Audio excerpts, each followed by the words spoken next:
ભાવનગર જિલ્લાના શિહોર તાલુકાના ભાણગઢ દેવળિયા પાળિયાદ ગામના લોકોને બ્રિજના ભાવે પતરાની બોટનો સહારો લેવો પડી રહ્યો છે। લોકો કેરી નદી પાર કરી પતરાની હોડીમાં જવા મજબૂર બન્યા છે। નવા બ્રિજ માટે સરકારે 3 કરોડનો વર્ક ઓર્ડર પણ કર્યો છે, છતાં આજ દિન સુધી અહીંયા બ્રિજ ન બનવાને કારણે 3 ગામના લોકોને હાલાકીનો સામનો કરવો પડી રહ્યો છે। સ્થાનિકોની રજૂઆત છે કે વહેલી તકે અહીંયા બ્રિજ બનાવવામાં આવે। ભાવનગર જિલ્લાના શિહોર તાલુકાના ભાણગઢ દેવળિયા અને પાળિયાદ જે ગામો ભાલ પંથકના આવેલા છે તેની વચ્ચેથી કહી શકાય કે આ જે નદી છે તે નદી જે અહીંના લોકો છે તેની માટે નર્ક જેવી સ્થિતિનું નિર્માણ અહીંયા થયું છે।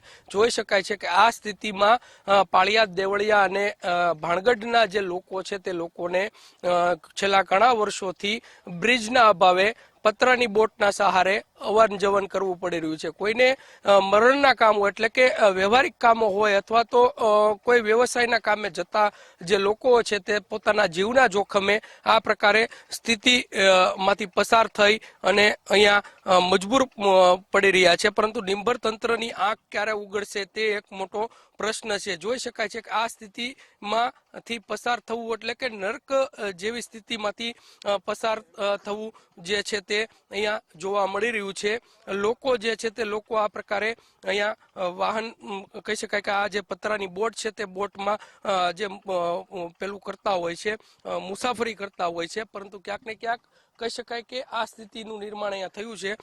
શું નામ મોટાભાઈ અને શું સ્થિતિ છે અહીંયા? સ્થિતિ તો હાલ તમે જોઈ રહ્યા છો કે આ બોટના દ્વારે જ અમારે જવું પડે છે અને બહેનો કે કોઈ બાળકો હોય તો કોઈ આદમીને સાથે રહીને જ બૈરાને બોટના સહારે જ ઉતારવા પડે છે, કારણ કે એકલા તો જઈ ન શકે। અને અમે સરકારશ્રીને વારંવાર મીડિયા થકું લેખિત સહિત અમે આપ્યું છે, પણ અમને આ ડ્રાઈવર્ઝન નથી અત્યારે રિપેર કરી આપતા, જેથી કરીને અમે સરકારશ્રીને ખાસ અપીલ કરવી છે કે વહેલાની વહેલી તકે અમને આ ડ્રાઈવર્ઝન કરી આપે, જેથી કારણે કોઈ હાનિ ન થાય એવી અમે સરકારશ્રીને વિનંતી કરવી છે। બ્રિજ બનાવવાની અમે ઘણી વાર રજૂઆત કરી છે, પણ સરકારશ્રીએ એવું કીધું છે કે આ વર્ષમાં પાણી નિકાલ થાય ત્યારે થઈ જશે એવી વારંવાર અમને કહેવામાં આવે છે। રોજ હામાં કાંઠે મજૂરીએ જવું હોય તો અમારે કેમ જવું? આજ કાંઈ છે નહીં તો રોજ અમારે મજૂરી દૂર ગયું વડકામાં જવાનું તો અમને કોણ ઉતારે? હામાં કાંઠે કેટલા આખું સોમાં હું આમના મમ્મી હોડીમાં ગયા તો બરાબર મારા આદમી નથી તો મારે કોને કેવું? અહીંયા મારા ત્યારે પાળિયાદ જવું છે, પીપલાથી હું આવું છું, પણ વડપા જવા માટે વટવું કેમ એમ છે તકલીફમાં મારે। અત્યારે આ બોટના સહારે થઈ જાય તો બહુ સારું, તો બધા માટે બહુ સારું થઈ જાય।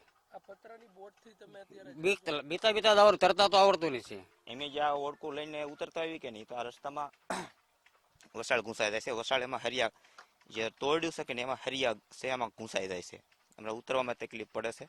અને જે આ બૈરા ઉતરતા હોય વસાળ ઉતરતા અમારે ઠેઠ વાડીએથી પાછા લેવા આવવા પડે, આવી પરિસ્થિતિ છે। શું માંગ છે? અમારે અહીંયા બ્રિજ બનાવવાનો છે, બરાબર, અમારે બનતો જ નથી, ઘણા સમયથી નથી બનતો। પછી અમારે જે પોઝિશન આ અમારે બનાવ્યું હતું આ પડકે ખાલી હાલવાનું જ તે ઈ પણ તૂટી ગયું છે, ઈ પણ બનાવતા નથી।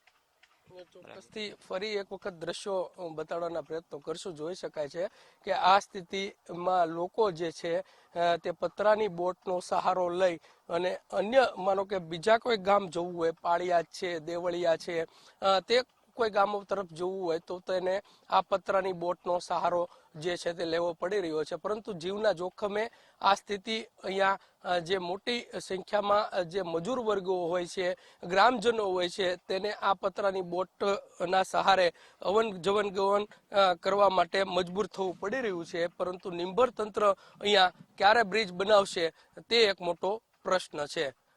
ક્યારે લોકોને અહીંયા નર્કની સ્થિતિમાંથી છુટકારો મળશે તે કહેવું પણ મુશ્કેલ બન્યું છે। કેમેરા પર્સન વિજય જાદવની સાથે કુણાલ બારડ, ગુજરાત ફર્સ્ટ, પાળિયાદ।